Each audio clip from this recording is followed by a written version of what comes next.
lo habrán posiblemente escuchado como comentarista del conflicto de Medio Oriente en varios canales de televisión, aparece normalmente, es muy citado.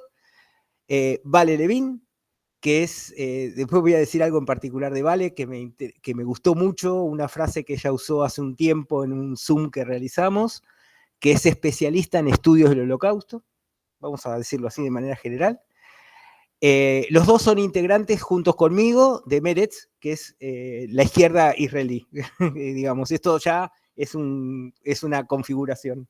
Y antes de darles el micrófono a estos dos chicos, muy jóvenes y muy inquietos, quiero decir algo respecto a Vale que me llamó mucho la atención. Ella dice que ella participa, los tres participamos activamente de las marchas de los grupos progresistas en este momento, los grupos feministas, los grupos que están en contra de las políticas represivas del gobierno, participamos de las marchas docentes, somos activos participantes. Y en un comentario que hizo Vale, que me llamó mucho la atención, decía: yo soy judía y sionista, y no tengo ningún interés en renunciar mi judaísmo y mi sionismo porque además sea feminista y porque además sea parte de los grupos progresistas políticos. Dice, cuando me interpelan algunos compañeros y compañeras acerca de mi condición judía y sionista, yo digo, yo quiero seguir siendo judía y sionista, pero también soy feminista, pero también defiendo los derechos humanos, pero también, bueno, ¿cómo se convive con eso? De eso posiblemente se va a hablar en algún momento. Así que gracias, bienvenida, Vale. Muchísimas gracias por la oportunidad, por la invitación. Para mí es un honor estar acá con ustedes y lo que vamos a hacer hoy, vamos a hablar de cómo enseñar, cuidar y resistir en contextos de crisis. La temática que vamos a profundizar un poco más tiene que ver con roles de distintas mujeres que ejercieron liderazgo durante la Segunda Guerra Mundial en su condición, en algunos casos de mujeres judías, en otros casos de mujeres no judías, pero como en un contexto de profunda crisis decidieron tener un rol activo y cambiar un poco el curso de la historia. Para eso primero necesitamos un contexto histórico para ver cómo llegamos a este periodo tan oscuro de la historia de la humanidad y en qué contexto estas mujeres asumen ese liderazgo. Así que, Kevin, vos nos vas a brindar un poquito el contexto. Bueno, buen día y muchísimas gracias por la oportunidad de estar acá, a la universidad, a la facultad, a la cátedra. Nosotros estamos muy contentos. Vinimos ayer de Buenos Aires y para nosotros es un privilegio poder estar con ustedes físicamente y con la gente que está conectada desde sus casas o donde sea, virtualmente. Bueno, ¿de qué hablamos un poquito cuando hablamos del Holocausto? Estamos hablando de un fenómeno complejo sobre el cual todavía hay muchas discusiones en cuanto a cuáles son los límites de qué hablamos, pero en principio estamos hablando de un periodo histórico, de un fenómeno que ocurrió en Europa, ¿sí? Más o menos de 1933, con el ascenso de Hitler al poder en Alemania, hasta 1945, al final de la Segunda Guerra Mundial. Sí, 1939 empieza la Segunda Guerra Mundial, pero las políticas de exterminio, políticas antisemitas y otro tipo de políticas de las que ahora vamos a hablar comenzaron antes. Y fue un proceso gradual, ¿sí? Que tiene lugar comenzando en Alemania, pero después en buena parte de Europa, incluso fuera de Europa, porque la Alemania nazi llegó a controlar partes importantes del territorio, por ejemplo, en el norte de África. Y hay algo, cuando hablamos de la discusión sobre qué es el Holocausto y demás, algo que es importante también tener en cuenta es, hubo a lo largo del Holocausto discriminación para varios grupos minoritarios. Muchas veces vamos a enfocarnos un poco en el caso judío, ahora les voy a decir por qué, pero hubo otros grupos que también fueron perseguidos, como el pueblo roma, también conocidos como gitanos, como personas con discapacidad, que también tuvieron formas específicas de persecución y discriminación, como distintos grupos eslavos, especialmente polacos y rusos, homosexuales, testigos de Jehová, comunistas, socialistas, masones, personas de origen africano, y hubo algunos otros grupos también en menores cantidades, pero el antisemitismo ocupó un rol fundamental en la formulación ideológica del régimen nazi. Los judíos de Europa fueron el grupo que el nazismo ya desde un principio planteó era irreconciliable con la identidad alemana, con la identidad europea, y que era necesario exterminar, y por eso las políticas fueron especialmente represivas hacia los judíos. Y si nosotros hacemos un análisis historiográfico del Holocausto, vamos a encontrar una discusión, por ejemplo, sobre cuál es el fenómeno particular del Holocausto, porque no fue el primer genocidio, no fue el último genocidio de la historia, pero sí implicó varias novedades que hacen que sea un tema particularmente abordado desde las ciencias sociales, desde las humanidades, también desde la cultura. La cantidad de películas, libros y demás sobre la temática es impresionante. Y sobre esto podemos encontrar varias respuestas. Una es la articulación particular de tecnología industrial para generar un asesinato a escala nunca vista antes. Hay quienes plantean que en realidad hubo algunas de estas tecnologías, no las cámaras de gas de forma masiva, pero otras formas de exterminio que fueron utilizadas por distintas potencias coloniales en África, por ejemplo. Pero, y en ese sentido hay quienes piensan, bueno, la novedad tal vez fue llevar a Europa algo que había sido utilizado entre los no blancos, justamente también porque los judíos europeos dejaron de ser vistos como blancos como parte, o no eran vistos como blancos como parte de la ideología racial del nazismo. Lo cierto es que, tanto por la crueldad, como la masividad, como la tecnología, como el hecho de que todo esto fue desde un marco de legalidad en un país considerado civilizado, europeo, desarrollado, al frente, en realidad, de la civilización europea, el Holocausto generó una producción muy importante desde las ciencias sociales y humanidades, y también desde otras disciplinas, como por ejemplo el derecho. A partir del Holocausto se acuña y se establece un tratado para la prevención y sanción del delito de genocidio, término que no existía hasta después del Holocausto, formulado justamente por un judío polaco que se había exiliado, Rafael Lemkin, y que crea un término nuevo, un neologismo, para un crimen que él dice es tan antiguo como la civilización misma, que es el intento, a veces exitoso, a veces no, parcial o total, de exterminar a un grupo humano por su identidad. Y esto nos habla también de cómo el Holocausto ha de alguna forma creado una especie de lente, un filtro a partir del cual analizamos experiencias posteriores y anteriores. Lemkin, por ejemplo, decía que en parte se había inspirado por el anterior genocidio armenio, frente al cual hubo muchísima menos movilización, hay hoy en día muchísima menos recordación, pero el hecho de que la humanidad había llegado tal vez al máximo nivel de actitud depravada, de crueldad, de exterminio, también había permitido revalorizar experiencias anteriores como el genocidio armenio. Ahora, cuando hablamos de las políticas específicas implementadas por el nazismo en los años 30 y 40, vamos a pasar... bueno, gracias.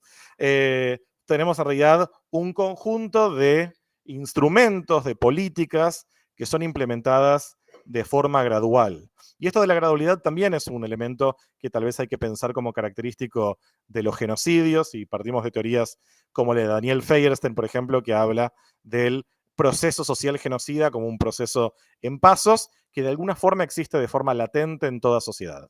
Daniel Feierstein, que es un sociólogo de la Universidad de Buenos Aires, fue profesor mío, dice, por ejemplo, toda sociedad tiene un componente de otredad negativa. Minorías que son vistas como peligrosas, como menos dignas, como nocivas, como prescindibles. Y eso en muchos casos puede llevar a políticas muchísimo más intensivas, sobre todo en determinados contextos sociales. Para pensar en el tema del Holocausto hay que pensar, por ejemplo, la situación de crisis económica y social en Alemania posterior a la Primera Guerra Mundial. Pero esta idea de que el genocidio es una posibilidad latente en toda sociedad me parece que es bastante... da para pensar, sobre todo en contextos de crisis, como estábamos hablando como parte del título. Ahora, ¿en qué consistieron las políticas específicas del nazismo en la persecución antijudía, que también en parte aplicaron a otras minorías?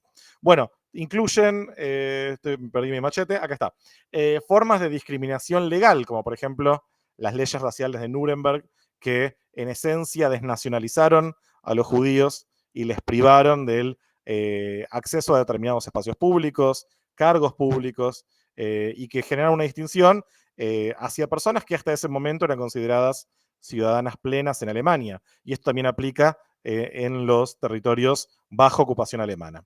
Hubo, además de las leyes raciales de Nuremberg, otras leyes discriminatorias. Hubo formas de identificación pública y exclusión. Tal vez la más famosa de estas, que se ve en las películas y demás, es obligar a los judíos a usar insignias que identifiquen su condición, como por ejemplo una estrella de David amarilla. En algunos lugares, prohibir a los judíos caminar por la vereda, tener que caminar en el espacio, digamos, entre donde estaba todo el agua sucia, entre la vereda y la calle. Hubo también campañas organizadas desde arriba, de boicot, de humillación. Hubo también en algunos territorios la obligación de cambiar los nombres de personas judías, por ejemplo, agregar un segundo nombre que los identifique como judíos, para evitar que alguien se pueda confundir en su trato con un judío, considerando que en muchos casos los nombres no eran indicios de que una persona era judía o no. Hubo también campañas organizadas de violencia. La más famosa de ellas tal vez es la llamada Noche de los Cristales, pero hubo otros casos de violencia organizada y de lo que podríamos llamar también pogroms, ataques organizados hacia la población judía en varios lugares. Hubo desplazamiento físico de individuos y de grupos. Esto también tuvo lugar en la forma de emigración forzosa, reubicar población judía en otros lados, expulsión de determinados territorios, deportación y, por supuesto, encerrar a la gente en guetos y en campos de trabajo y de exterminio. Tenemos en ese sentido también confinamiento, robos y saqueos, políticas de trabajo forzado y, por último, una política de asesinato sistemático, que no fue implementado como política nazi hasta 1941. Hay una discusión sobre cuán planificado, cuán, de alguna forma, qué tan definido estaba el plan nazi al momento de empezar el régimen y cuánto se fue formulando de alguna forma sobre la marcha. Pero bueno, a esto se refiere a la llamada solución final al problema judío o a la cuestión judía, que llevó al asesinato de 6 millones de personas, 6 millones de judíos, dentro de distintas políticas que en total llevaron a varios millones más. Ahora, todo esto se produjo en un contexto también de resistencia. No faltó la resistencia durante el Holocausto, pero si miramos históricamente, cuando la gente habla de resistencia al nazismo, en general la gente se imagina esto. Este es el monumento Rapoport, el monumento a las víctimas del Holocausto en Varsovia, en Polonia. Y acá, bueno, pueden ver, espero que se vea bien, la figura de un hombre, hombres adelante, así como con el pecho al aire, físicamente fuertes, ejerciendo formas de resistencia armada, resistencia física. Y hubo instancias así, tanto en guetos, en este caso, esto homenajea el caso de resistencia más famoso, que es la rebelión del gueto de Varsovia, comandada por Mordejai Nelevich, comandada por jóvenes en el gueto que sabían que era una batalla imposible contra los nazis, pero se trataba de elegir una forma digna de morir. De no ir, y esta es una frase bastante desafortunada en cómo se ha usado históricamente, como ovejas al matadero, para hacer una frase de otro líder de la resistencia, Abba Kovner, del gueto de Vilna. Y esto se produjo en un gueto, pero también hubo resistencia en los campos, con la forma de rebeliones. Por ejemplo, en Auschwitz hubo una rebelión importante que por supuesto fue apagada, y también hubo resistencia armada de los partisanos, que en general operaban en los bosques, organizando boicots de unidades militares nazis y demás. Pero esto no es la única forma de resistencia. Durante mucho tiempo esta era la forma más respetable de resistencia. De hecho, la mayoría de las comunidades judías del mundo, hay como 3 fechas importantes para conmemorar el Holocausto. Hay una que fue decretada por la ONU, que es el 27 de enero, que conmemora la liberación de Auschwitz a manos del Ejército Rojo, el ejército soviético. Y las otras dos, una en el calendario gregoriano, el calendario civil que usamos todos, y otra en el calendario hebreo, conmemoran este acontecimiento de alguna forma, la rebelión del gueto de Varsovia, que fue en abril de 1943. Y esto también nos muestra la centralidad que tuvo la resistencia armada en la forma en la que se recuerda en general el periodo del Holocausto y específicamente en la respuesta, al punto tal de que en determinados contextos, y esto fue, sobre todo, estuvo presente en el Estado de Israel, hasta los años 60, hubo en el caso de los sobrevivientes cierto temor o vergüenza de hablar e identificarse como sobreviviente.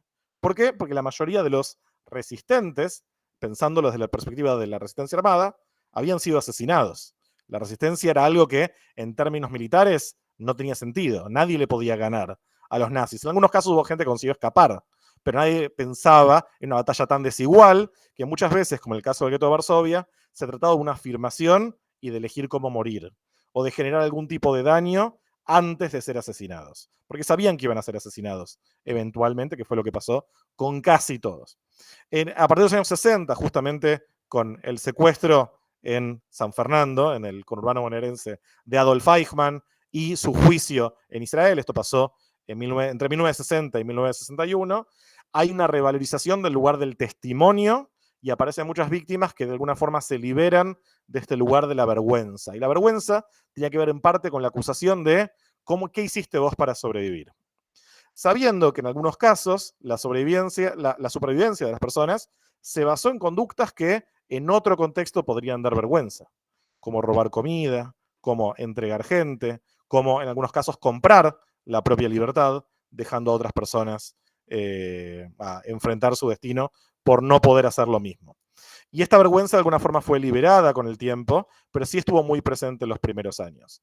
Y a la par de esto, hoy pensamos en otras formas de resistencia que empiezan a ser valoradas. Y para eso trajimos un poema de un... me olvidé que lo puedo hacer yo. Perdón, de un escritor israelí que se llamaba Haim Guri, que falleció hace unos 10, 15 años. Era bastante longevo. Y él escribió lo siguiente. Resistió quien consiguió un trozo de pan, resistió quien dio clases a escondidas, resistió quien escribió y distribuyó un diario clandestino, poniendo fin a falsas ilusiones, resistió quien introdujo secretamente un libro de Torá, una Biblia, un Antiguo Testamento, resistió quien falsificó documentos arios que salvaron vidas, resistió quien condujo a los perseguidos de una tierra a otra, resistió quien describió los acontecimientos enterrándolos en papel, resistió quien ayudó a los más necesitados, resistió quien pronunció aquellas palabras que lo llevaron a su propio fin. Hay una segunda parte. Resistió quien levantó el puño contra los asesinos, resistió quien transmitió mensajes entre los sitiados y consiguió traer provisiones y algunas armas, resistió quien sobrevivió, resistió quien combatió armado en las calles de ciudades, montañas y bosques, resistió quien se rebeló en los campos de exterminio, resistió quien se rebeló en los guetos, entre muros caídos, en la revuelta más destituida de esperanzas que supo alguna vez el ser humano. Y en este sentido, el poema de Haim Guri, de alguna forma también lo que venimos a traer nosotros, es que hubo una enorme diversidad en las formas de resistencia. Y no solamente podemos pensar que el mero hecho de sobrevivir en estas condiciones de extrema deshumanización fue en sí mismo un acto de resistencia, sino que también tenemos que pensar en los distintos actores que fueron parte de esta resistencia. Y parte de lo que tenemos que también revalorizar y que venimos a traer acá es que esos actores incluyeron de una forma muy particular y muy prominente mujeres. Y sin embargo, tal vez por esta idea de la resistencia heroica convirtiéndose en un sinónimo de la resistencia armada, tal vez por ciertos prejuicios o ciertas dinámicas de poder, históricamente la figura de quien resistió, de los héroes del Holocausto, son hombres. Y por eso también venimos a traer a las mujeres como un ejemplo de un liderazgo alternativo, de un liderazgo particular, de un liderazgo en algunos casos incluso más expuesto durante el periodo del Holocausto. Y para eso los dejo con Valeria. Gracias. Como bien explicaba Kevin, uno de los procesos más trágicos que involucra un genocidio, como en el caso del Holocausto, es el tema de la deshumanización. Entonces, un poco lo que se hace con la construcción de la memoria del Holocausto es poder humanizar a esas personas que fueron factores que intervinieron de una forma heroica. Lo que vamos a hacer hoy es mencionar algunos casos de esas mujeres, le vamos a volver a dar entidad a esas heroínas que estuvieron durante muchos años tapadas por la historia, pero para eso también es importante entender cómo llegan estas mujeres al contexto de la Segunda Guerra Mundial. Es importante saber que en la Primera Guerra Mundial se da, ahí estamos mejor, gracias, en la Primera Guerra Mundial se da un fenómeno que consiste en que cuando los hombres van a los frentes de batalla a pelear, surgen trabajos que quedan sin funcionarios para operarlos. Entonces las mujeres empiezan a tener un rol muy activo en lo laboral en oficios que antes no eran de su menester. Hasta ese momento las mujeres estaban más dedicadas al hogar, a la educación de sus hijos y trabajaban aquellas mujeres que eran solteras o que estaban en situaciones muy carenciadas y lo veían el trabajo como una necesidad. En la Primera Guerra Mundial, muchas de las mujeres empiezan a manejar locomotoras, a hacer trabajos de construcción, a ocupar distintos oficios como carpintería, etcétera. Y se consideraba en ese momento que al finalizar la guerra iban a volver esos hombres a ocupar esos puestos de trabajo. En muchos casos esos hombres volvieron sin algunas extremidades, con traumas de la guerra, con distintos impedimentos físicos. En la mayoría de los casos esos hombres no volvieron. Entonces esas mujeres se perpetuaron en esos lugares laborales. También se estaba dando en simultáneo el derecho al sufragio. Eran muchos los países en los cuales las mujeres ya votaban, en los cuales podían ejercer su rol de decidir cuál era el destino de las naciones en las que vivían. Y lo más llamativo es que cuando la mujer empieza a votar, se presentan en los comicios de forma proporcional más mujeres que hombres, porque esos hombres ya daban por hecho su derecho de poder votar, mientras que las mujeres reivindicaban ese lugar haciendo uso del poder que el sufragio les otorgaba. Países con sufragio femenino hasta 1931 estaban Alemania, Australia, Austria, Bélgica, Checoslovaquia, Cuba, Dinamarca, España, Filipinas, Finlandia, Holanda, Inglaterra, Irlanda, Islandia, Líbano, Mongolia, Noruega, Nueva Zelanda, Pakistán, Portugal, Polonia, Sri Lanka, Suecia, Surinam, Tailandia, Turquía, Unión Soviética y Uruguay. Por suerte Latinoamérica con su representación, sí, sí. Claro, y el derecho a votar también hace como un círculo de enriquecimiento, porque se puede cambiar el curso de la historia, se puede cambiar el curso de las decisiones económicas, produce cambios, no solamente a nivel político, sino en todas las esferas de la sociedad. Y en ese momento también existían algunas figuras como por ejemplo Rosa de Luxemburgo, que era una luchadora política que marcó un camino inédito para las mujeres, hablando explícitamente sobre la importancia de las mujeres y de involucrarse políticamente. Y ella todo el tiempo desafiaba a los gobiernos y era una persona con mucho carácter, muy aguerrida y de las pocas mujeres que quizás la historia le dio el reconocimiento que se merecía. En la Segunda Guerra Mundial lo que sucede es que podemos analizarla en contexto de guerra, es decir, del 39 al 45, pero hacemos un recorte en realidad que es un poquito más amplio, que va desde el 33 al 45, porque en el 33 empiezan estas políticas antijudías y la comunidad empieza a reestructurarse, a reorganizarse.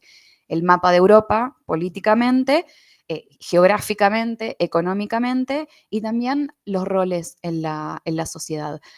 Sucede que cuando, de nuevo, al estar en un contexto de guerra, cuando los hombres son llamados a luchar, las mujeres tienen que ejercer otros roles. En el caso de la comunidad judía, no eran los hombres los que estaban en los frentes de batalla hasta el periodo este del que estamos hablando, sino que lo que sucede es que toda la comunidad se ve en una situación de desventaja, de sumisión, de derechos humanos que les son privados, y empiezan a a tener un rol más activo algunas mujeres que ven ciertas necesidades en el núcleo, no de su familia, sino del concepto de comunidad, que es un precepto que está bastante presente en la comunidad judía.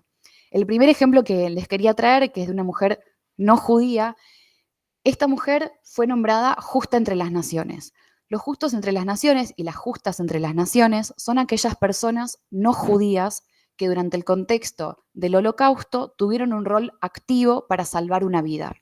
Es una ley la que existe, la ley de justos entre las naciones, que fue sancionada en Israel después de la Segunda Guerra Mundial, después de la Declaración de Independencia del Estado, para dar reconocimiento a aquellas personas que tuvieron un rol de liderazgo y que tienen que cumplir con ciertas condiciones, dentro de las cuales está no haber recibido nada a cambio, no haber recibido una remuneración económica para salvar a una persona o un beneficio personal.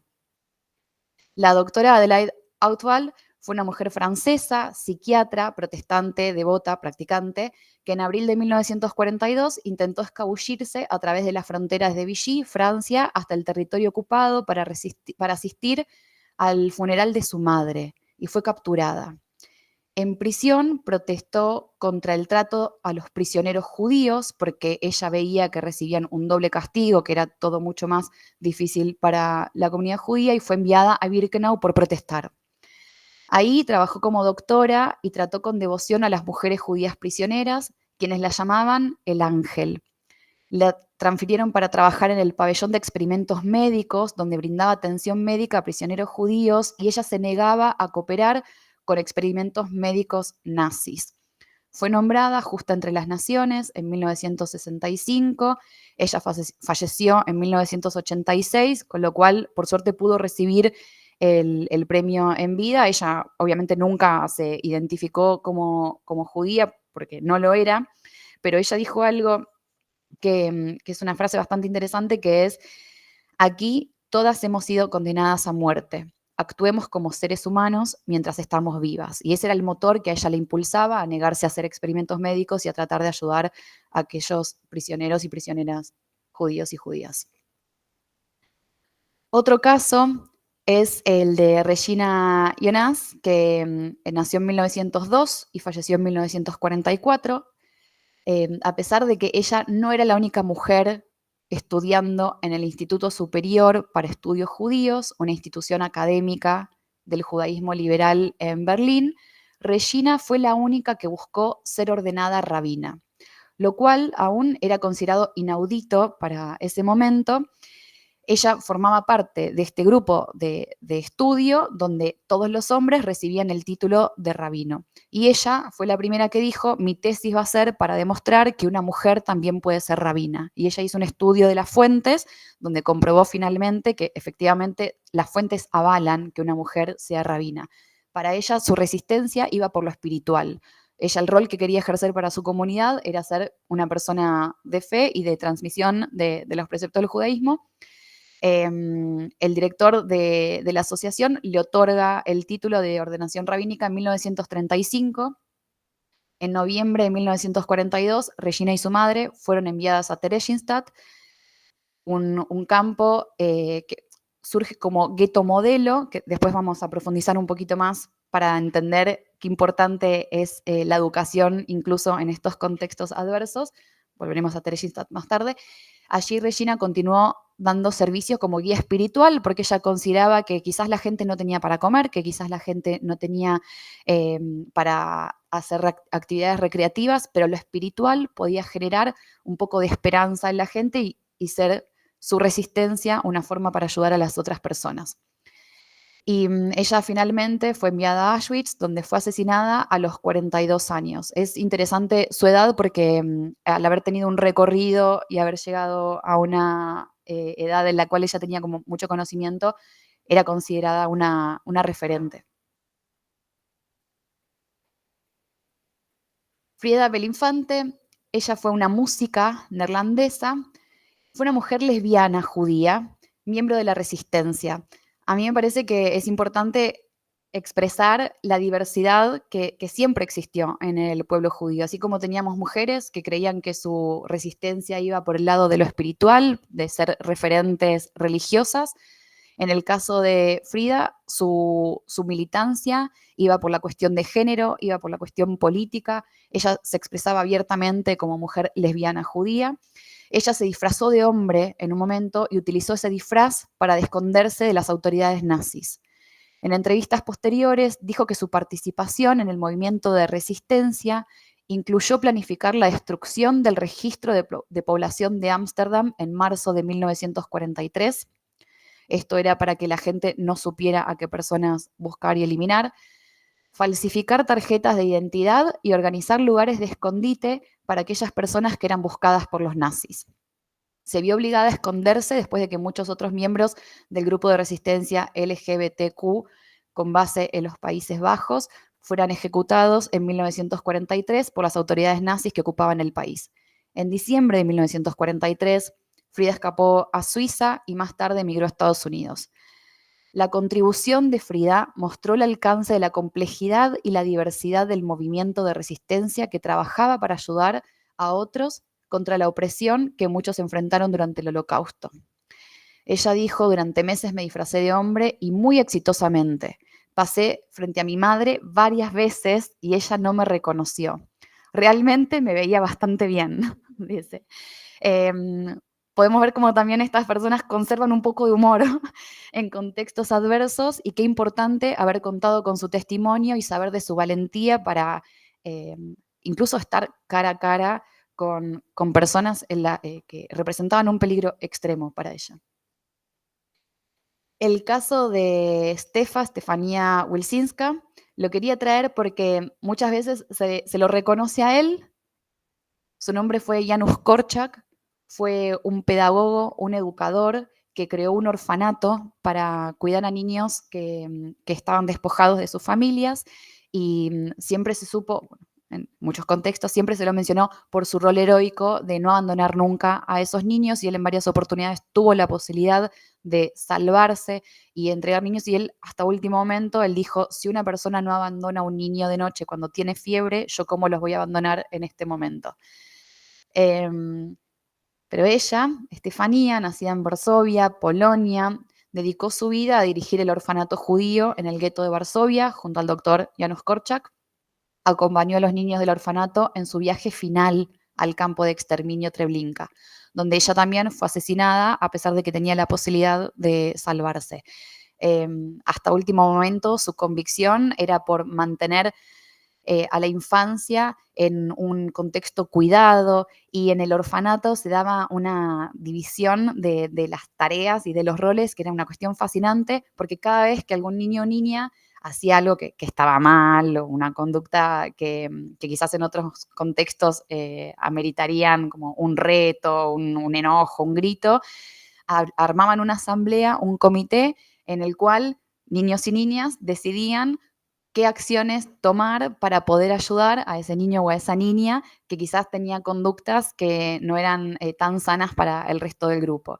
Y creaban sus propios juguetes, hacían actividades de niños y niñas para niños y niñas, una forma de pensar las infancias que quizás ahora decimos: ay, sí, en algunos espacios se hace, pero para ese momento era algo revolucionario, era ver la infancia como sujetos de derecho, como personas pensantes que pueden decidir, que pueden también cambiar el curso de la historia y a otros seres humanos.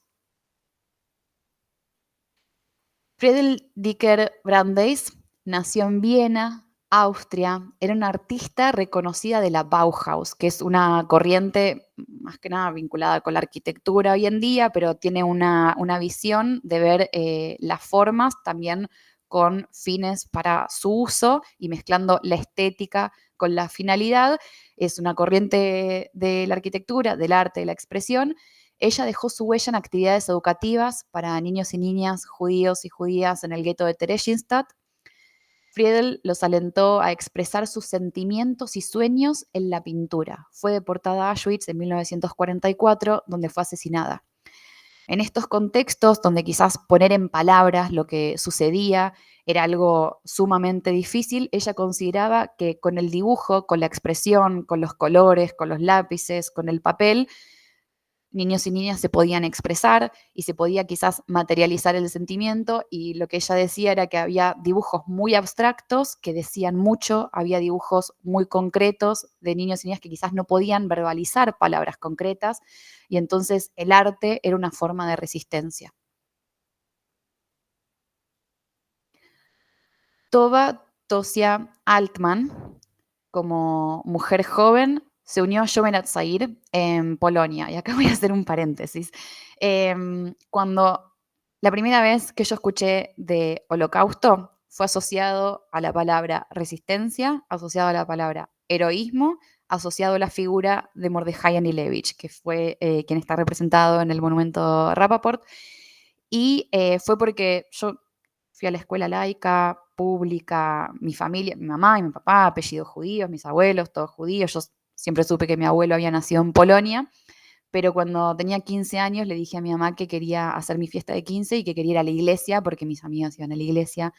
Y mi mamá me dijo, pero vos sos judía, no podés ir a la iglesia. En todo caso, podés ir al templo, pero a nosotros no nos gusta el templo porque somos más seculares, somos más laicos. Y yo le dije a mi mamá, todo bien con lo que me decís, pero yo no soy judía porque yo no hago nada judío. Yo no soy nada. Quiero ir a la iglesia, le dije.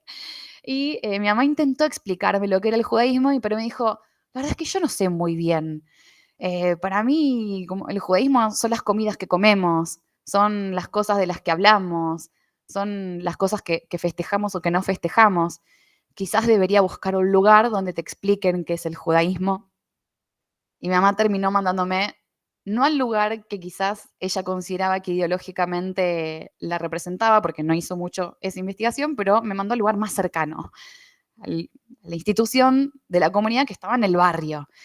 Y cuando ella llega, le explican que ese lugar es un lugar sionista, socialista, judeo-humanista, escautista, y le dicen un montón de palabras, y ella dice, lo único que entiendo es que termina con ista, no me importa, explíquenle que ella no tiene que ir a la iglesia. Y fue un poco difícil porque yo iba un poco de mala gana pensando, quiero mi fiesta de 15, quiero ir a la iglesia, quiero comer la hostia, quiero la torta que tienen mis amigas, quiero el vestido blanco, quiero todo eso. ¿No? Mi mamá y mi papá dijeron, bueno, anda un año, si en un año seguís pidiendo esa fiesta e ir a la iglesia, bueno, lo vemos, pero escucha lo que te dicen durante un año. Yo dije, durante un año voy a tener 16, no va a ser la fiesta de 15. Yo estaba indignada. Y justo comencé a ir en abril, y es el día de recordación del levantamiento del gueto de Varsovia. Es el día de recordación del heroísmo. Y entonces me hablan de Mordejai Anilevich. Y yo pensaba, no lo puedo pronunciar, no entiendo a este hombre con esta historia en otra parte del mundo, pero qué lindo esto, porque debe ser como un líder de un cómic. Pensé, está Spider-Man, está Mordejai Anilevich, estoy aprendiendo eso. Y me resultaba como entretenido e inspirador. Y pensaba en el centro de estudiantes de mi escuela y decía, esto es como habrá sido el centro de estudiantes de Europa en su momento. Finalmente, este lugar logró conectarme con mi identidad y ayudarme a desarrollar este pensamiento judío progresista. Y este lugar se llama Hashomer Hatzair, que es el joven guardián. Sigue existiendo hasta hoy en día. Y es fascinante que durante la época del Holocausto, muchos jóvenes y muchas jóvenes de ese movimiento juvenil tuvieron roles de heroísmo, porque el movimiento, que es muy similar a lo que es el escautismo, son jóvenes que educan a niños y niñas, que se involucran en la política, que hacen su propio diario, que hacen sus debates, y estas personas que quizás ya tenían una tradición de rebelarse frente a las situaciones dadas. Por eso vemos que muchos de los nombres están asociados a este movimiento juvenil. Hice un recorte porque si no iba a ser muy tendencioso de que traigo muchas personas de mi movimiento, pero quería mencionarla a Tosia porque después de la invasión de Polonia, ella se escapó con los líderes de los movimientos juveniles de Vilna. Esto también es bastante interesante, que muchos de estos jóvenes se alejan de sus familias.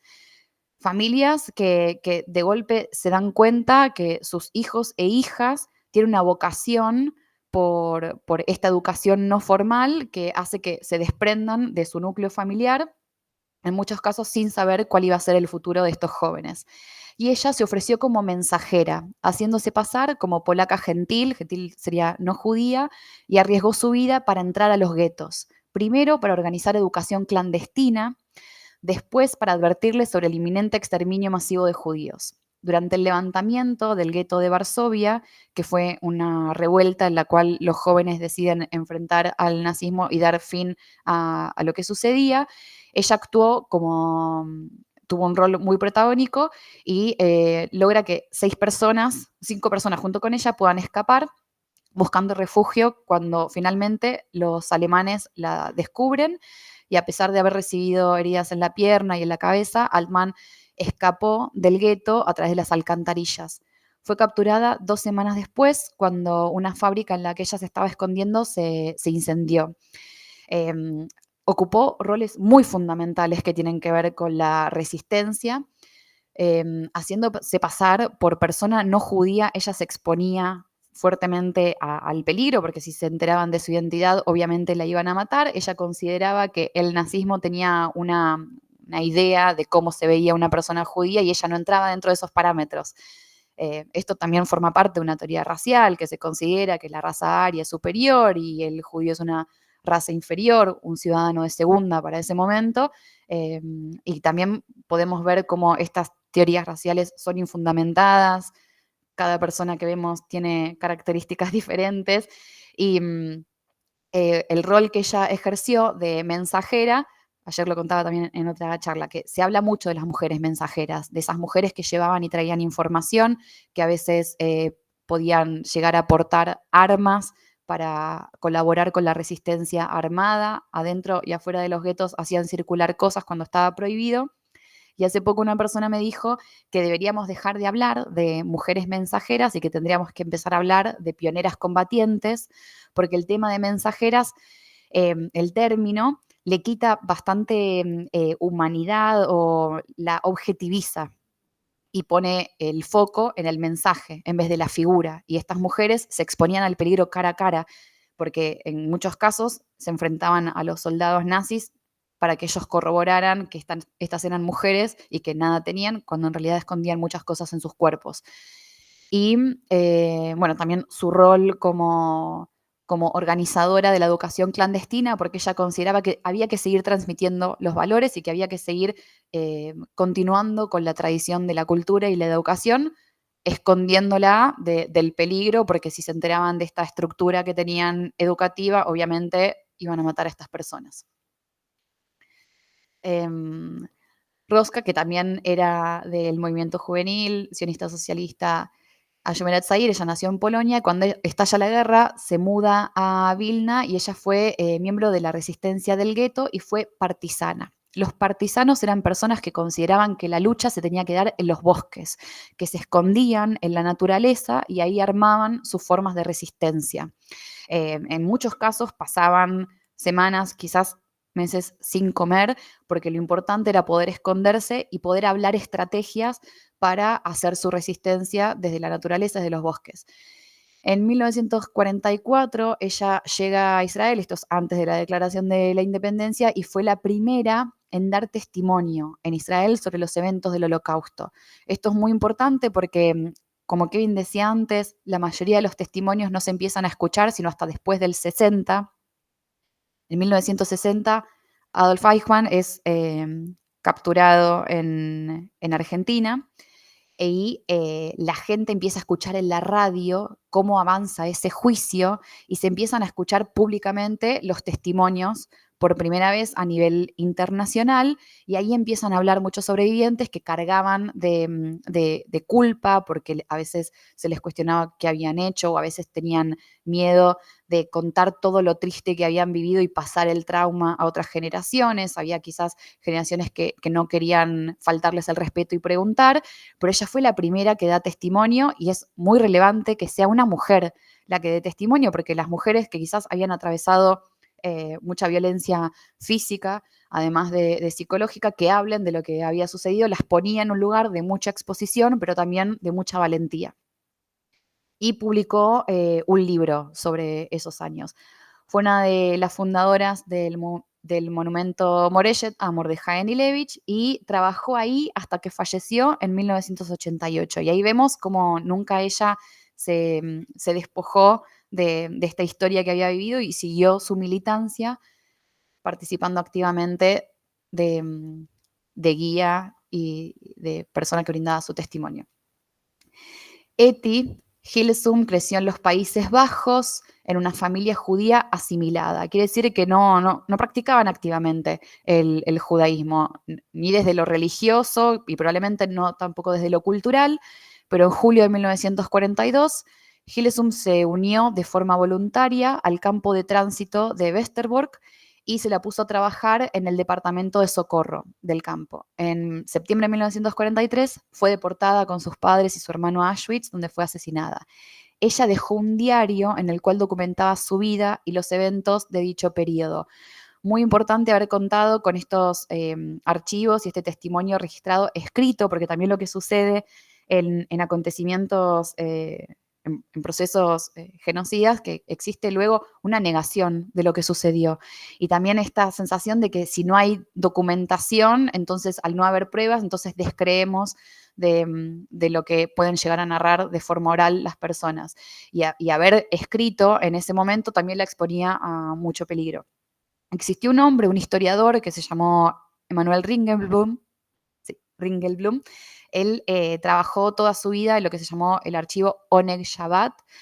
Este hombre veía que la gente tenía una conexión muy especial con lo que es el Shabbat, que es el sábado, que en realidad empieza el viernes a la noche cuando sale la primera estrella y finaliza el sábado a la noche cuando sale la primera estrella, porque el judaísmo tiene esto que tenemos un calendario más lunar y las cosas también se rigen mucho por la naturaleza, como en el caso de lo que marca Shabbat, que no es que hay una hora exacta, sino la estrella lo que marca. Y él se dio cuenta que para la gente, en muchos casos, conectarse con ese momento de Shabbat representaba una forma de resistencia y él dijo, hay que preservar esto que para algunos es sagrado, pero hay que extenderlo a qué más es sagrado para otras personas. Para algunas personas es sagrado dibujar, para algunas personas es sagrado hablar. Bueno, él guardó el archivo Oneg Shabbat, lo escondió, partes fueron encontradas, se considera que también hay mucho más por descubrir, pero hay muchos museos que por suerte toman estos objetos y a partir de los objetos se reivindican las historias de estas personas, que es volver a darle, esto que decíamos antes, lo humano a estas personas que fueron deshumanizadas. Y que una mujer escribiera también es un acto revolucionario para muchos contextos. Habiba Reik nació en Eslovaquia, donde fue miembro del movimiento Shomer Hatzair. En 1939 emigró a Eretz Israel, se convirtió en miembro del kibutz. Los kibutzim son organizaciones agrícolas, son socialistas. El inicio del Estado de Israel también se da por esto del contacto con la tierra, de una nación que tiene un lugar donde vivir y una forma de conectarse con la naturaleza y una forma muy colaborativa, donde se decide siempre todo en forma comunal. Ella se muda a un kibutz y ella se convierte en voluntaria en el Palmaj, persona muy involucrada a nivel político. En 1943 se une a la unidad de paracaidistas, cuya misión era saltar en la Europa ocupada tras las líneas enemigas en un intento por salvar judíos. Ella estaba sirviendo en Banske Bystrica, Eslovaquia, involucrada en actividades de ayuda, rescate, cuando fue capturada y fue ejecutada. En muchos casos se conoce la historia de Hannah Jenesh, que fue una paracaidista muy famosa, pero yo también quería traer la historia de ella porque todo el tiempo estaba muy presente esto de sus ideales del kibutz, de esta forma colaborativa de pensar cómo vincularse con la humanidad. Lamento que traigo finales trágicos de estas mujeres, pero para no quedarnos solo en cómo terminaron, sino también en pensar cómo veían ellas el heroísmo. Y no sé, yo a veces me subo a un avión y tengo miedo. Estas mujeres en un contexto de guerra eran paracaidistas para salvar personas, se tiraban para salvar niños que probablemente no conocían y con quien no tenían ningún vínculo previo, pero sacrificaban su vida para salvar otras. Alisa Baruch, nacida en Sarfati, ella nació en Salónica en 1927. También lo que les quería compartir es la diversidad geográfica. O sea, esta mujer de Grecia, habíamos hablado de gente de Polonia, de gente de Eslovaquia, para que podamos ver cómo en todo el mapa europeo se vivía la misma tragedia y no de la misma forma, pero con distintas modalidades de ejercer roles protagónicos. Ella fue deportada con su familia a Auschwitz en 1943, donde fue sometida a experimentos de rayos X con fines de esterilización durante un periodo de 2 años. Fue una de las muy pocas que lograron sobrevivir a estos experimentos inhumanos. Alisa trabajó durante un año en Birkenau, donde conoció a su esposo Obadia, quien también era originario de Salónica. Alisa logró sobrevivir a la Marcha de la Muerte y a varios otros campos en Alemania. Después de su matrimonio, llegó a Israel, donde más tarde dio a luz a 2 hijos. Ella, por más de haber pasado por 2 años de experimentos de esterilización, se ve que no eran tan buenos, por suerte, esos experimentos. Obadia y Alisa grabaron en sus anillos de boda los números tatuados en sus brazos en el campo. Hay una película que es un documental que dura 40 minutos. En Israel existe la Escuela Internacional de Estudios del Holocausto, donde elaboran mucho material educativo. Estos documentales están digitalizados, son sobrevivientes que van a sus lugares de origen, vuelven a los lugares donde nacieron, a la escuela en la que estudiaron, al club donde quizás participaban de alguna actividad deportiva o recreativa. Y en esta película, Obadia, que vuelve a Grecia, va mostrando todo y él cuenta su historia de amor con Alisa, cómo él se enamoró de la enfermera que le había hecho las curaciones y de golpe el dolor se le había ido. Y es como un nene, es un hombre, ya falleció. Pero cuando él cuenta su historia de amor es como un nene de nivel inicial contando de su noviecita y cómo todos los dolores habían desaparecido por el amor de Alisa. Y que ella en su momento, ella no quería tener un vínculo con él porque ella decía que todo hombre que quiere una pareja probablemente quiere formar una familia y ella nunca le iba a poder dar hijos. Entonces le decía que no, porque no te voy a poder dar los hijos que vos algún día vas a querer. Y finalmente sí pudieron tener hijos. Y la película de Obadia, donde él quizás cuenta, donde él cuenta cuestiones muy traumáticas que vivió durante su paso por Auschwitz, la película se llama Que tu recuerdo sea amor, porque él dice que lo que a él lo salvó fue el amor. Entonces también podemos ver cómo el amor es una forma de resistencia. Simone Weil la quería traer porque ella fue una mujer muy importante para las luchas, que podemos, por suerte decir, las luchas feministas. Su rol tuvo más que ver con su vínculo con la medicina. Ella terminó siendo ministra de Salud en Francia. Ella fue la primera mujer parlamentaria en ocupar el cargo de presidente del Parlamento Europeo. Y gracias a ella y su reivindicación de los roles de las mujeres, se entrega todos los años el premio Simone Weil a las mujeres o a las personas que luchan en contra de la violencia de género, que reivindican el lugar de las mujeres y que hacen del mundo lugares más justos para conmemorar a todas estas personas que merecen el mismo lugar en la historia que quizás otras tuvieron antes. Ella promovió la ley de legalización del aborto, una visionaria, una precursora en la lucha por los derechos de las mujeres. Y bueno, un poco este recorrido para entender cómo el panorama de resistencia puede ser tan amplio, tan diverso, desde tantos aspectos, desde la educación, desde la medicina, desde la arquitectura, desde la política, desde la religión. Y creo que también me comprometo a tratar de enriquecer un poco más este material para seguir buscando a estas mujeres que marcaron un antes y un después, tratando de ingerir en el curso de la historia. Antes les había dicho de Theresienstadt. Existe un lugar que se llama Beit Theresienstadt que fue fundado por personas que sobrevivieron al gueto de Terezín. Terezín fue un gueto modelo, fue un lugar donde se daba una estructura bastante particular porque había muchos jóvenes, había muchos niños y niñas y se trató de adaptar el sistema educativo para que niños y niñas no tuvieran su ciclo educativo interrumpido por el contexto de guerra. Y muchas personas que quizás no tenían nada que ver con la educación empiezan a tener un rol muy fundamental para el desarrollo de estas infancias. Y también fue un gueto modelo porque se utilizaron muchos de sus dibujos como muestras de expresión de cómo tramitar el dolor, y me parece que también eso es algo que tenemos que hacer bastante hoy en día.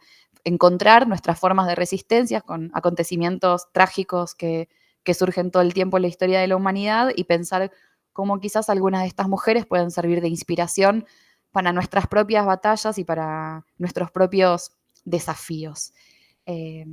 Bueno, gracias. Gracias por su atención. No sé si quieren hacer alguna pregunta o alguna reflexión. Sí. ¿Les resuenan algunos de estos ejemplos? ¿Creen que algunas de estas historias pueden ser luchas con las cuales nos podemos sentir identificadas? ¿O lo vemos como, las vemos como sujetos muy alejados de la historia de la humanidad y de nuestra propia historia? ¿Qué piensan? Perdón que las exponga y que les pregunte, pero para aprovechar un poquito el intercambio quizás. Me parece que esos modelos de esas mujeres siguieron estando, por ejemplo, durante el proceso militar, la dictadura militar, ese proceso genocida. Muchos de esas mujeres que estaban en esos campos de concentración activaron algunas de estas características, ¿no? Que ayudaban a sus compañeras en los partos, que marcaban a lo mejor de alguna forma algún bebé recién nacido y que esa marca podía servir para poder identificar al bebé. O sea, hubieron cosas que las mujeres hicieron, en Argentina hablo, ¿no? Allí. Y sigue habiendo en otros lugares del mundo donde hay injusticias, cosas que también hacen las mujeres. Sí, muchísimas gracias. Sí, si quieren, por favor, también pueden incluir preguntas las personas que se unieron a nivel virtual. Sí, muchísimas gracias por tu comentario, porque también podemos mencionar, por ejemplo, en el caso de Sara Rus, que es una sobreviviente del Holocausto, que falleció hace pocos meses. Ella podía contar en su testimonio cuestiones tremendas que había sufrido como mujer judía en ese periodo de la historia, y quizás ella no se quebraba y contaba cosas horribles hasta que en su relato ella contaba sobre su hijo Daniel. Ella tuvo 2 hijos, Daniel y Natalia, y Daniel Rus es desaparecido en la dictadura, y esa mujer no podía no quebrarse cuando recordaba la historia de su hijo. Y ella también en uno de los testimonios dijo, varias veces dijo que su marido había dicho: si Daniel no aparece en el próximo mes, yo me voy con él, y falleció su marido, y ella siguió su lucha como madre, reclamando hasta último momento por su hijo desaparecido, y cómo también su lucha por lo que tuvo que vivir en el Holocausto hizo que ella pudiera salir y reclamar y enfrentarse a los horrores de la dictadura con su historia familiar, y siendo ella portavoz de un mensaje para la humanidad, porque nunca, yo por lo menos cuando ella vivió, nunca la escuché desde el lado de la victimización, habiendo atravesado cosas muy trágicas, sino desde el lado de la reivindicación de los derechos humanos, la importancia de la lucha, de los reclamos, de sumarse a causas que son justas por la humanidad. Si alguien más quiere hacer una pregunta. No, estaba pensando en el árbol de la muralla, me apareció esa. Sí, perdón. Perdón. Sí, Puedo extenderlo, ¿no? No, pero está bien. Sí, estaba pensando en El árbol de la muralla, el documental que elaboró Tomás Gottlieb, que en realidad aparece con su nombre al revés, Littgott, y que es de la región, en donde él, digamos, entrevista a un sobreviviente que a su vez era amigo de la familia Osterheld. Entonces hay toda una trama ahí re interesante, no sé si querés contarla un poco más en profundidad, porque se hace re interesante para mirar los modos de la resistencia, ¿no? Sobrevivientes de campos de concentración, amigos de Oesterheld compartiendo miradas ideológicas, que también tienen que pasar por los momentos terribles de la dictadura. Ahí está Sara. Sí, gracias por compartir la imagen de Sara Rusensur. Sí. Sí. Está por salir la película, ¿verdad? Sí. Tomás retrata en su entrevista, en su documental, a Jack Fuchs, que fue un sobreviviente del Holocausto también, un hombre que hablaba muchos idiomas, un hombre sumamente culto. Lo íbamos a entrevistar, daba testimonio en su casa, con un lenguaje tan profundo, un mensaje tan humano, una cuestión de construcción de la memoria que nunca estuvo anclada al odio y al resentimiento, sino a la lucha por hacer del mundo un lugar mejor. Él también escribía en una época para la contratapa de Página 12. Sí, por favor. Me acabo de acordar con tu comentario una pequeña referencia de Jack Fuchs en un escrito en Página 12 que siempre lo recordé y lo tengo, es más, creo que tengo el recorte. Es muy interesante, que dice,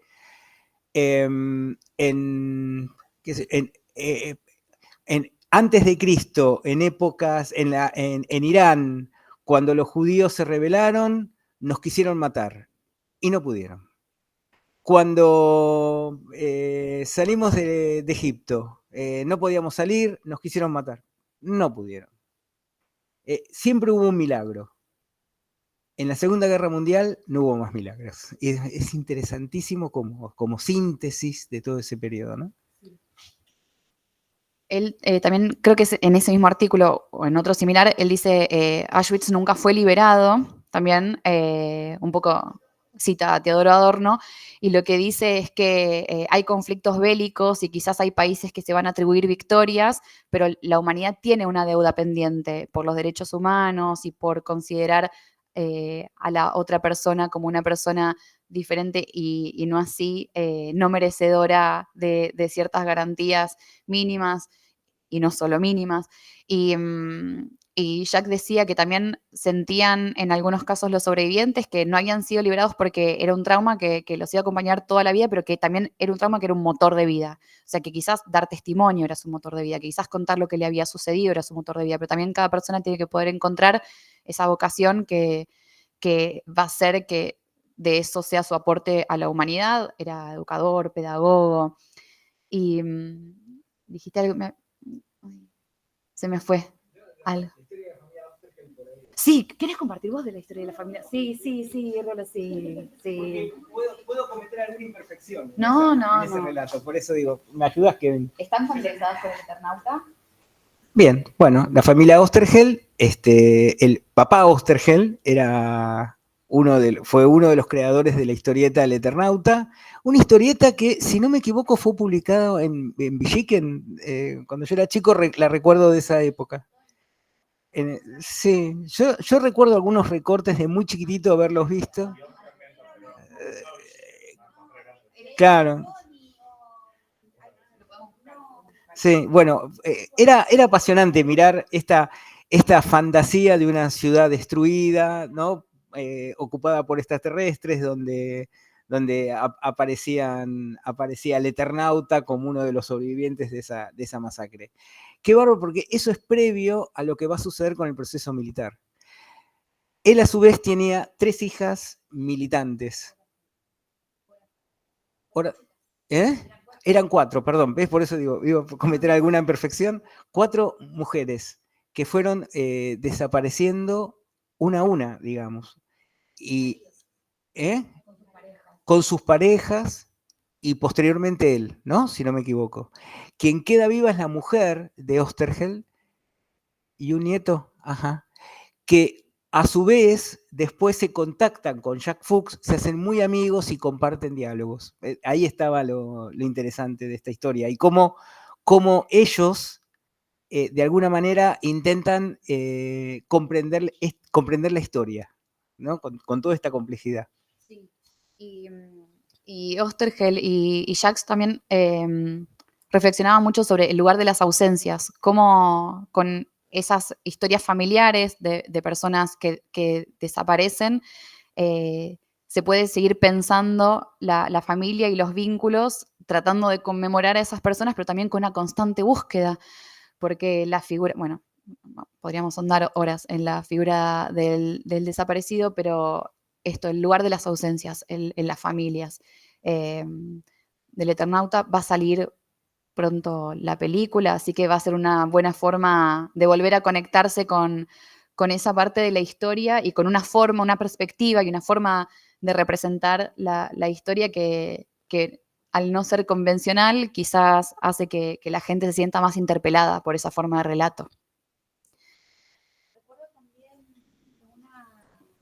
puedo equivocarme, pero haber leído que Francisco, el Papa, interpeló en un momento en una conferencia por la conmemoración, me parece, ¿no? En ese momento estaba Merkel, y él interpeló que no estaba saldado todavía lo que había pasado en Auschwitz, porque el Papa Francisco dice nunca ningún gobierno alemán levantó las vías que conectan, digamos, el sistema ferroviario sobre todo con Auschwitz y otros lugares.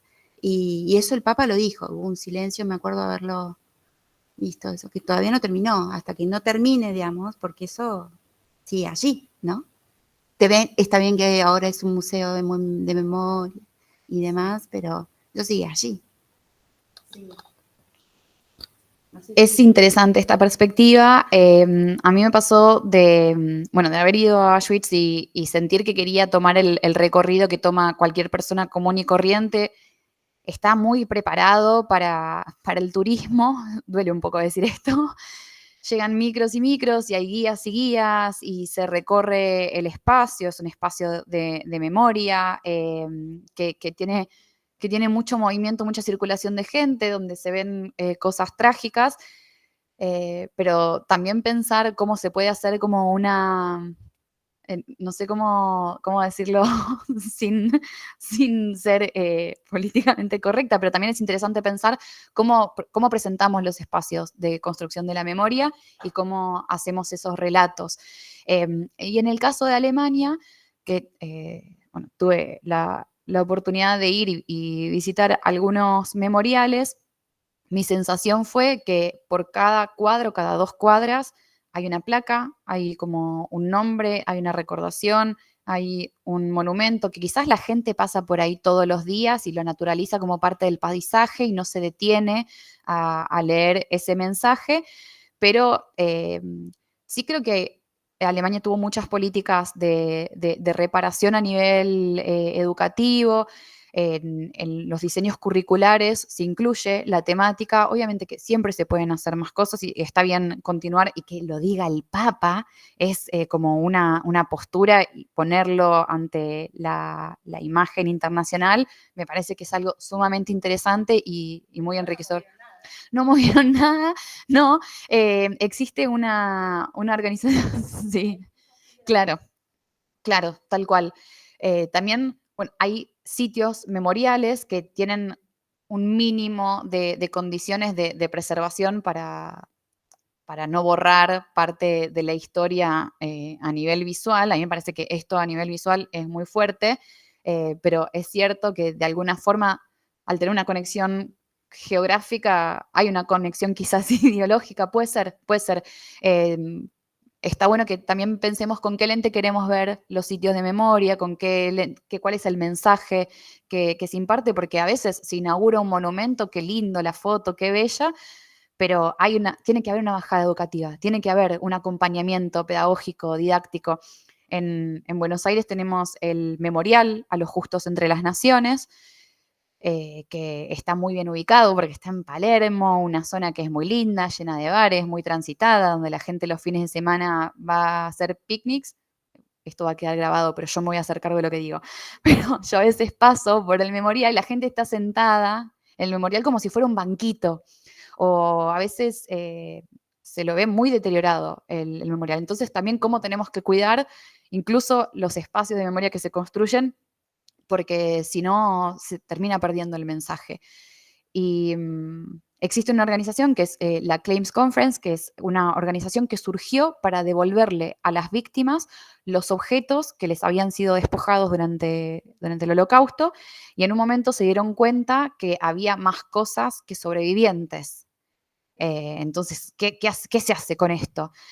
En algunos casos son objetos que se toman para museos, pero lo principal que se hizo a partir de todas esas cosas, que ya no había personas a las que devolvérselo, fue crear proyectos educativos que tengan que ver con la transmisión del Holocausto.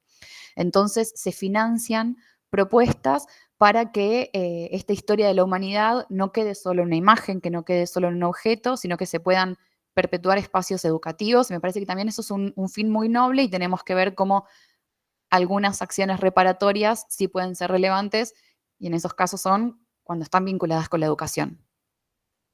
Sí. Yo quisiera abrir, mi intención ahora es abrirte a un tema más, si es posible, pensando en lo educativo. No, pero como tema que puede servir como tema de debate también, y tiene que ver con el cine y el Holocausto. Y ahí hay un lugar, ustedes saben que hay una pequeña anécdota que ayer me resistí a contarla. Siempre lo comenté siempre con mi hijo. A mí me gustaban mucho ver esas películas, miren qué locura, ¿no? Del peronismo, donde se hablaba de deportes. Fue mi profesión y una cosa que siempre me interesó. Y es clásico que en las primeras épocas del peronismo, las películas sobre deporte, siempre tenían algún pedacito donde o los chicos o el deportista pasaba por la iglesia. Y pasa por la iglesia y se confiesa. Y yo decía, esto debe ser un mandato que les ponían a los cineastas de que algo de la iglesia tiene que haber. Pues no puede no haber. Porque era totalmente desconectado de la trama de la película. De repente aparece, va, se confiesa, pasa por la iglesia, mira a Cristo, le pide por su madre. Toda esta cosa apasionada estaba muy presente. Y le decía a mi hijo Lucas, esto me duele, pero lo empiezo a ver también en algunas películas norteamericanas de la Segunda Guerra Mundial. Siempre algo de los judíos oprimidos, perseguidos y masacrados tiene que estar. Y parecía ya más una cuestión de mandato que una real conmoción del director o del que armaba la trama de la película para que eso suceda. Y digo, hubo un mal uso del cine y el Holocausto, ¿no? Digo, pensando en clave educativa, si se puede. No sé si te complico mucho el... Me encanta tu intervención, Rolo, muchas gracias, porque es un tema del que podríamos hablar, no 3 horas, 3 años me parece. Y voy a también empezar con algo que me voy a hacer cargo de lo que digo, y voy a decir algo polémico, que es que parece que el Holocausto garpa. Sale una película del Holocausto, vamos todos a verlo, vamos a todo el mundo a recomendarlo, vamos a escribir artículos, vamos a sacar todas las entradas. Parece que es una temática que llama la atención. Y a mí me parece que lo que llama la atención es justamente este daño que nos hizo Hollywood, de la representación hollywoodense de lo que sucedió, cuando en realidad el material más enriquecedor a nivel recursos audiovisuales que hay para poder acceder a la temática son estos documentales que, por ejemplo, mencionabas antes, del Árbol de la Muralla, de Tomás Lipgott. Hay algo sumamente interesante en lo que son los recursos audiovisuales filmográficos de las terceras generaciones. Y ahí abrí como muchos puntos. En una época, cuando yo contaba que trabajaba en un programa de estudio del Holocausto, que me interesaba la temática, yo era docente en una escuela pública y una profe me dijo que no era de historia, no era de idiomas como yo, y me dijo, yo vi la lista de Schindler, sé todo. Mi marido sabe todo, mis hijos saben todo, porque yo les enseño a mis hijos a ver la lista de Schindler. Y esta sensación de que si vemos una película ya entendemos todo, y una película que no es sumamente fiel a cómo fueron los acontecimientos, que tiene, bueno, los condimentos que tiene que tener quizás una historia para ser llevada al cine. Lo que sí es muy interesante de ver y de aprovechar de las películas es que ponen el tema en la imagen pública, y es algo que es bastante accesible para la gente o que genera interés. quizás si sale un libro del Holocausto no tiene tanto éxito como cuando sale una película, porque la industria del entretenimiento y la imagen despiertan otras cosas. Lo que sucedió en los últimos años fue que la gente que quizás en los 90 o en los 2000 decía yo sé todo porque vi la lista de Schindler, en los últimos años la gente de ciertas generaciones fue diciendo yo vi el niño del pijama a rayas. Yo sé todo, yo sé cómo trataban a los niños, yo sé lo que les pasaba.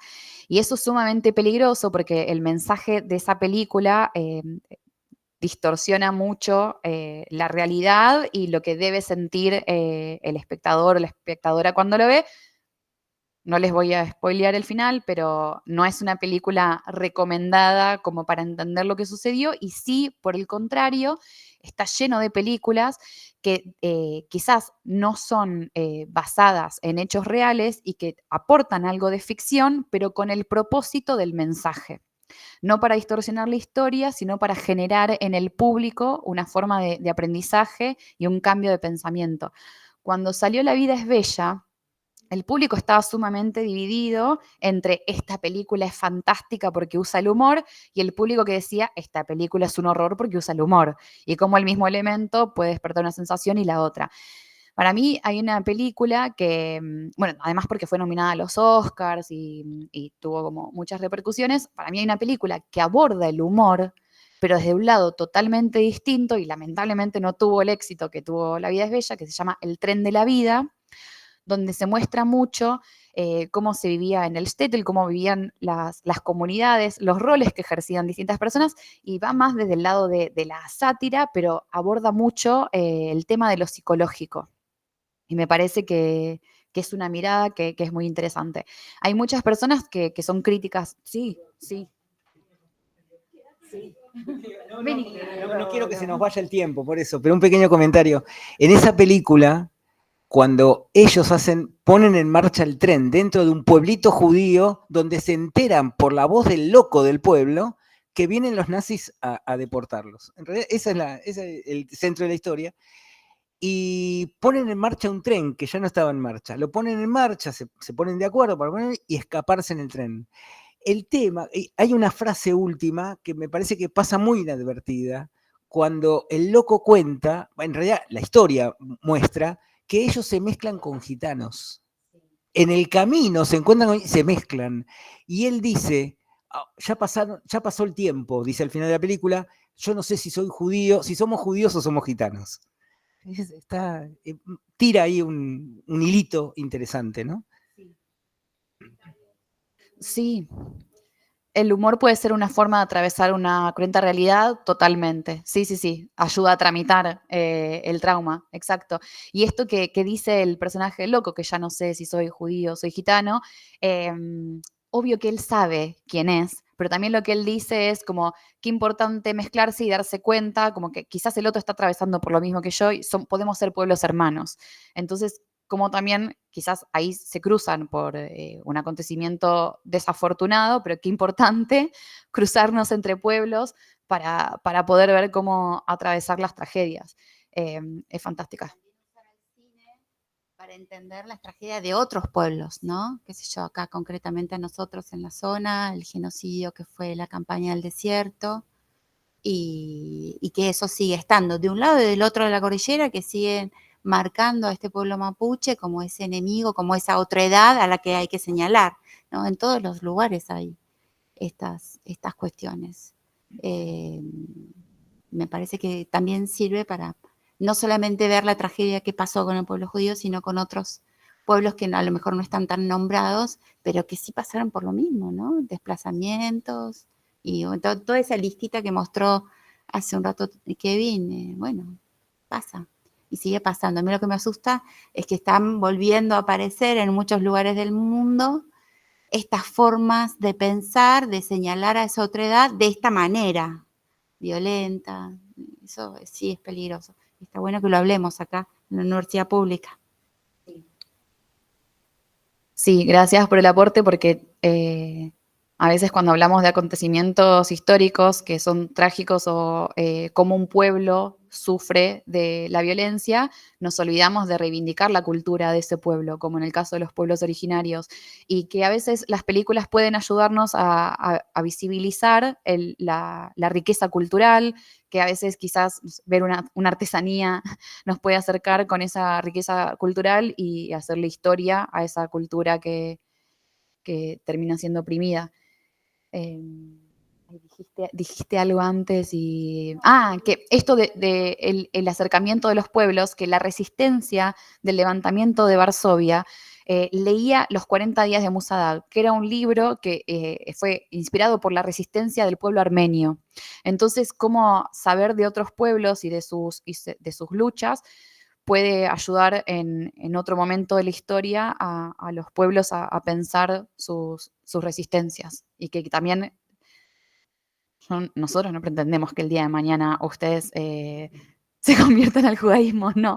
Solo venimos a traer la historia de un pueblo y como que también el día de mañana nos gustaría saber la historia de los otros pueblos, y nos parece que lo rico de esto es ver qué podemos tener en común, qué podemos tener diferente, pero que ese encuentro exista, y que exista en la universidad es una postura ideológica que me parece que nos da un poco de esperanza en la humanidad, porque en estos espacios se piensan los universos y son en los que tenemos que interactuar para poder construir, por más que las guerras quieran destruir.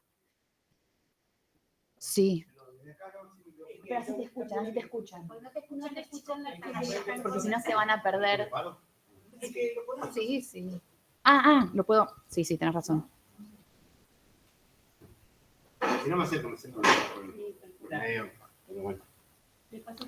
Sí.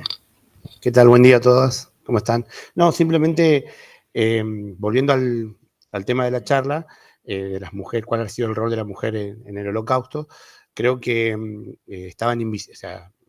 las mujeres, hay una invisibilización, ¿no? Por eso es muy importante que, yo pensaba, ¿no? Siempre por ahí veo el vaso medio vacío, pero ¿cuántas mujeres habrán hecho y habrán tenido un rol protagónico y va a quedar en el anonimato? Porque por el transcurso del tiempo y por los acontecimientos históricos no vamos a poder acceder. Por eso es importante que lo que se pueda conocer y lo que se pueda rastrear y poner sobre la mesa de trabajo se pueda divulgar, ¿no?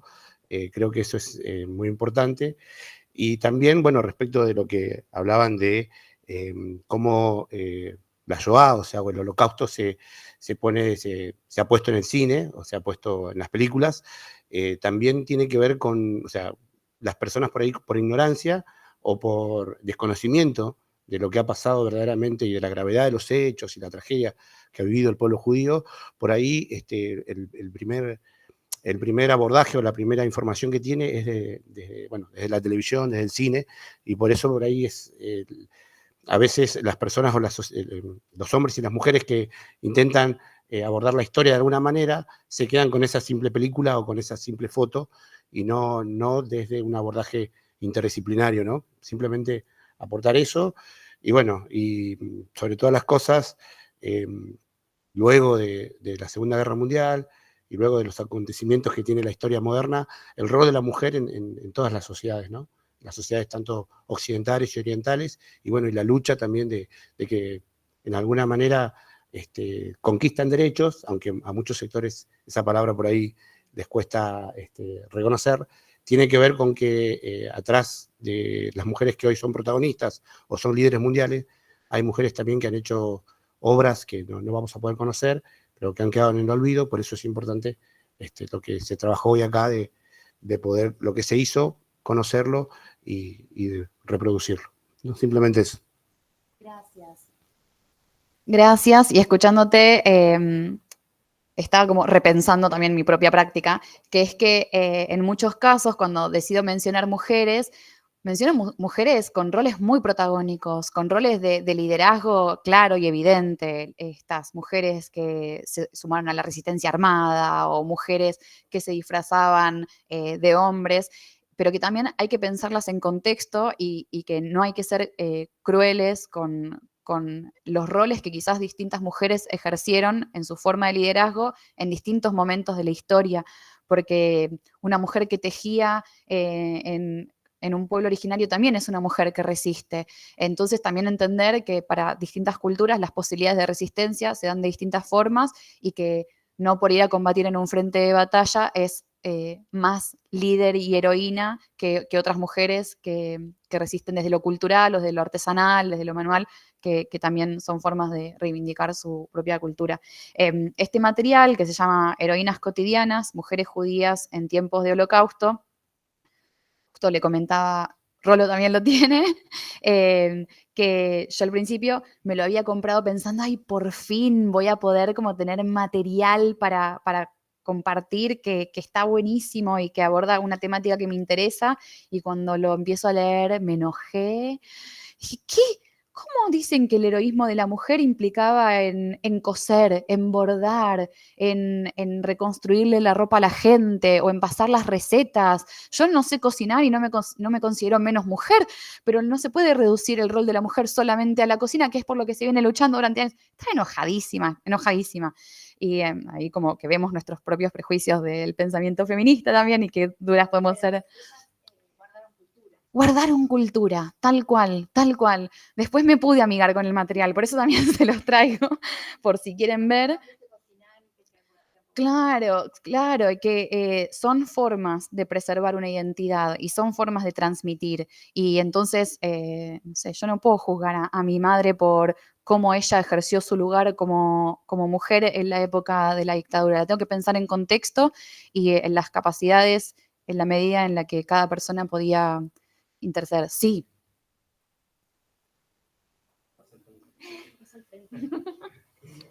Bueno, hola, yo soy Cintia, estoy estudiando en el profesorado inicial y me da mucho, ¿no? Como para pensar todo esto que hablamos en una especie de reflexión.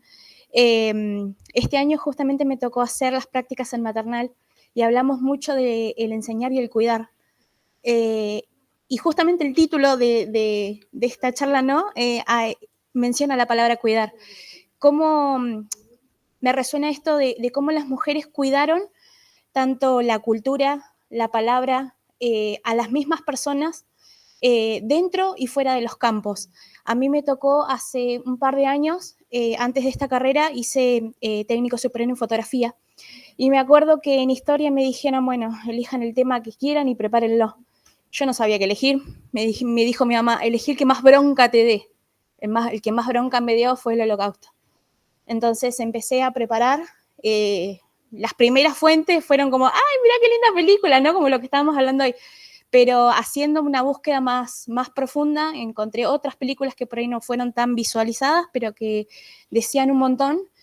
Me fui directamente a las fuentes de los museos y ahí recogí un montón de fotografías que fueron enterradas en los campos de concentración de mujeres enseñando a los niños a mantener su historia, a mantener su cultura, dibujos y escritos de los mismos niños que dejaban testimonio, y todo gracias a estas mujeres que buscaban compartir y dejar huella. Es algo que me movilizó muchísimo. Y bueno, hoy en día como que todo tiene como una conexión, ¿no? Mi carrera anterior con lo que estoy haciendo ahora, y creo que me suma muchísimo también como persona la historia de estas maravillosas personas. Gracias. Muchísimas gracias por compartir. Sí. Un videito chiquito, no me acuerdo si en Instagram o en Twitter. Era una entrevista a una señora, una sobreviviente de un campo, y que esta señora era una militante y, digamos, educadora sobre la historia que le había tocado a ella de niña, y su hija le decía cómo, creo que era psiquiatra su hija, cómo había sobrevivido, cómo podía haber sobrevivido sin porque hablaban de que después que fueron liberados, nadie tuvo como contención con esta gente que habían pasado semejante trauma, contención psicológica, psiquiátrica. Entonces hablaba. Entonces su madre, esta señora grande, le contaba una anécdota que cuando ella de niña tuvo que ir al campo de concentración, su mamá le dijo, me llevo este chocolate para un momento especial, para cuando sea un momento especial. estaban ahí y el chocolate seguía guardado hasta que hubo alguien que tenía que parir, una mujer que tenía que parir. Entonces la madre le pide permiso a esta niña, dice, ¿vos me dejás darle el chocolate a la señora? ¿Así tiene fuerza para parir? Sí, sí. Bueno, y quedó eso como anécdota. Esta señora ya grande está en una conferencia, cuenta la anécdota del chocolate, alguien se para en la audiencia y dice, yo soy la bebé de ese pedacito de chocolate que nació por la energía que la madre necesitó para parir, yo soy la bebé y le regaló un chocolate. No, esas cosas que son tremendas. Sí, sí, sí, sí. ¿No? Entonces también esa mamá que guardó ese chocolate, esa mujer que nada, guardó un chocolate y se la dio a una parturienta que necesitaba para hacer un par de pujos, porque no había otra cosa, también cuidó, ¿no? Perdón que me... No, Soy re por llorona. favor. Gracias, gracias por compartir la historia y la emoción también, porque Nada, sí, se fue algo chiquitito, sí. nada. Esa es la sororidad, es la sororidad, es la energía femenina y es el feminismo también. Yo lo que quiero decir, y no sé cómo me va a salir, es en este cruce de tu presentación tan cuidada, tan respetuosa para quienes te escuchamos, agradecerte. Y esa narrativa, que es un campo por el que andamos en estos momentos, digo, como estudio, y en ese cruce de lo que salió también aquí de producciones fílmicas, por supuesto, así como la expresaste, hollywoodenses y todo lo que eso significa en términos del capitalismo, de los valores, lo que siempre tenemos cuando presentamos estas que queremos conversar sobre estos temas, que los ponemos sobre la mesa y que queremos, como buenas maestras, apelar a los mejores recursos. Y en ese resguardo, como a veces los recursos te dejan sin palabras, porque apelan a la emoción, porque te atacan ahí. Bueno, las películas pasa eso. Y es muy grave, digo, porque presentan, por supuesto, un recorte, un discurso, hay valores ahí sin la posibilidad de conversar después porque te dejaron muda, básicamente. Entonces, eso por un lado, y entonces como tu relato de lo más trágico y lo más doloroso se corre de ahí, nos permite esta conversación. Entonces, agradecerte esa instancia de que se puede contar de un modo y tu ofrecimiento profundamente feminista y profundamente amoroso no nos deja sin palabra. Y eso está genial. Gracias, muchas gracias. No me quiero emocionar, pero muchas gracias porque... Gracias.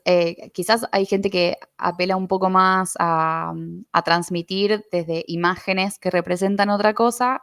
Yo no soy muy partidaria de transmitir mediante el trauma, a menos que de eso podamos sacar algo que nos sirva para el mensaje, pero que también siento que es un desafío que como educadoras tenemos todo el tiempo. ¿Cómo nos aseguramos que el mensaje llegue con el recurso correcto?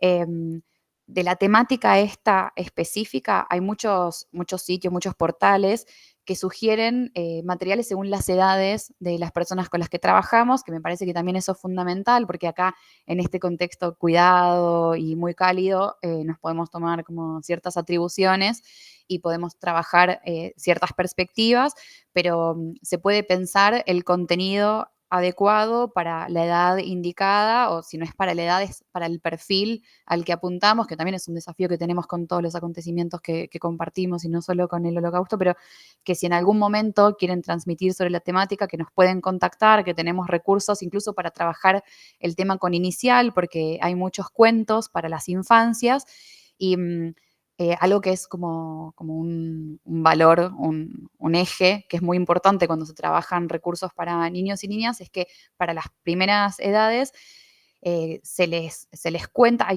están los cuentos y también el cuadernillo para docentes, donde se explica que lo que se trata de hacer es contar la narración como si fuera un cuento, pero mostrar primero la imagen de ese niño o esa niña que vivió durante el Holocausto y decirle al grupo con el que trabajamos, hoy vamos a aprender sobre la historia de tal persona que vivió durante el Holocausto, tal niña que vivió durante el Holocausto. Y cuando se abre el libro se ve la imagen de una persona grande, para que se vea en las primeras edades historias de personas que sobrevivieron, porque el concepto de muerte se prefiere trabajar desde otra perspectiva y que están muy atravesados por cómo vivían esas niñas, cómo eran esas infancias. Entonces, me parece que también podemos hacer uso de ese material y ver, esto llevó muchos años, también contamos con cierta distancia histórica como para haber tenido el tiempo suficiente de cómo abordar este material. Lo importante es que se eduque. Lo importante es que se transmita y que, por suerte, con todo el tiempo que pasó, se fueron mejorando estos materiales y que sea un acontecimiento triste de la historia no quiere decir que no haya una forma para trabajarla según las edades con las que nos toca trabajar. Bueno, muchas gracias por su respeto, por su atención, por sus intervenciones muy enriquecedoras. Muchísimas gracias por habernos recibido. Ah, miro a la cámara. Sí, muchas gracias a todas las personas. Gracias, me falta cámara. Muchas gracias a todas las personas que se sumaron virtualmente y que nos acompañaron. Ay, hay una mano, sí. Hola, buenos días. Mi nombre es Milena, soy estudiante de profesorado a nivel inicial, soy maestra comunitaria y no quería dejar de traer también el trabajo de las mujeres en los barrios, ¿no? Cómo también son las primeras que se organizan, las primeras que levantan una olla popular y les dan de comer a los pibes.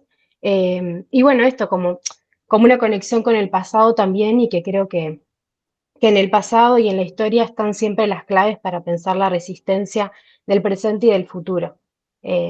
Y bueno, eso, no olvidarnos de pensar también quiénes resisten en el presente y esto me parecía re interesante también empezar a pensar la resistencia, no solamente la heroica, que está muy relacionada a los hombres, a las armas, sino también la resistencia de la ternura y del amor, que está más relacionada a las tareas de cuidado.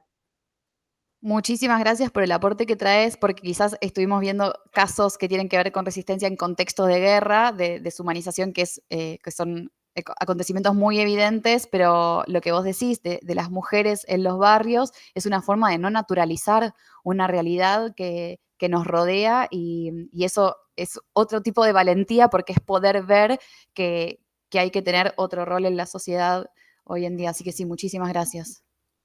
A vos, muchas gracias. Muy interesante la charla. Había otra mano levantada. ¿Alguien quiere abrir el micrófono y hacer una consulta o una reflexión? No, ¿verdad? No. Muchísimas gracias. Gracias por habernos acompañado hasta el final de la charla estando a la distancia. Gracias otra vez a la cámara. Disculpen.